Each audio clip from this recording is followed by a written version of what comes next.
Bienvenue sur Badass Animal Only. Dans cette vidéo, on va parler des petites erreurs que peut commettre Eiichiro Oda concernant le manga One Piece. Et oui, ça arrive même au meilleur. Et attention, ce n'est pas une vidéo pour critiquer l'auteur Eiichiro Oda, qui est un des plus grands génies de ces dernières années, vraiment. Mais on va plutôt en rire, on va se marrer par rapport à ça. Il y a un gars sur Reddit qui a posté une image et qui en parle. Et c'est vraiment, j'ai trouvé ça hilarant personnellement, donc je voulais le partager avec vous. Et ça concerne la taille des persos dans One Piece. On sait que des personnages, la taille des personnages, c'est quand même une notion assez importante dans le manga.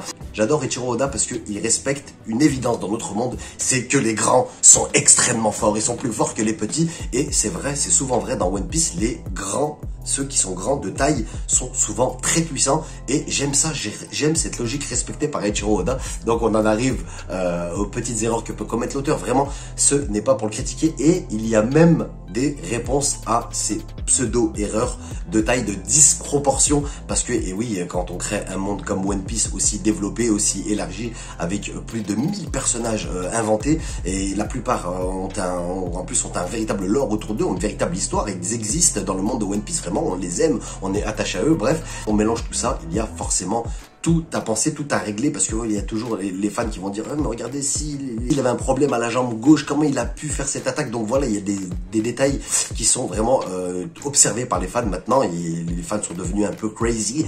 Du coup, on va parler d'une erreur qu'a signalé un utilisateur sur Reddit que j'ai trouvé hilarante. On y va tout de suite.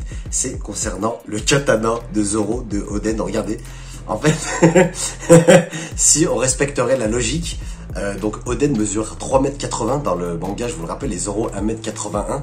Donc si il aurait hérité d'Edmond, regardez en fait comment il devrait le porter, Zoro. Et ben je sais pas pour vous, je trouve ça vraiment très drôle. Donc il serait complètement disproportionné pour Zoro, il serait beaucoup trop grand. Donc il y a une réponse à cela, c'est que peut-être, oh j'ai oublié son nom. Le forgeron avec le masque, avec le long nez rouge, je vais me rappeler de son nom. Kotetsu, vous voyez, quand vous vous concentrez, vous pouvez trouver, c'est le forgeron Kotetsu qui a créé cette lame, et on peut imaginer en fait que quand il les a récupérés, quand Oden est décédé, il les a récupérés et il les a adaptés à la taille de ses enfants, donc ça peut être la réponse à cela. Mais j'ai trouvé ça hilarant. On n'a pas vraiment la réponse, mais on peut imaginer ça, donc on peut répondre vraiment à ça, mais comme on n'a pas de réponse concrète, regardez ce que ça donnerait, et j'ai trouvé ça très drôle. Donc le gars, il s'est amusé aussi, regardez.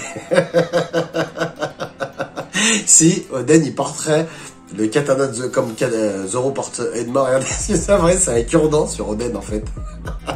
Et le gars, pour rigoler, il est mis aussi, il a imaginé si Zoro il portait le katana de King, qu'est-ce que ça donnerait, c'est le katana de King que vous voyez en orange. Donc j'ai trouvé ça très drôle, c'est des petites erreurs que peut commettre l'auteur, et encore pour celle-ci, ce n'est pas avéré que ça c'en est une véritablement, parce qu'on peut imaginer, comme je viens de vous l'expliquer, cette explication que le forgeron les a adaptés, mais peut-être que c'est dans le manga. Mais répondez-moi, vous qui connaissez parfaitement l'anime et le manga. Dites-moi, peut-être que ça a été dit, mais je pense pas.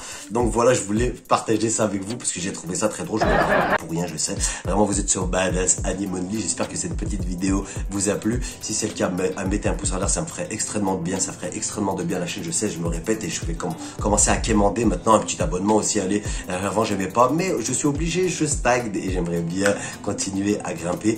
Et il y a peut-être une énorme mauvaise nouvelle me concernant par rapport aux nouvelles règles de YouTube. Je vais bientôt vous en parler, et ça peut être très chaud pour la chaîne, on verra, là je croise les doigts chaque jour, et je vous en parlerai dans une autre vidéo. Voilà, vous êtes sur Badass Animal Only, encore une fois, une énième fois, on se retrouve très vite, à plus, salut et ciao.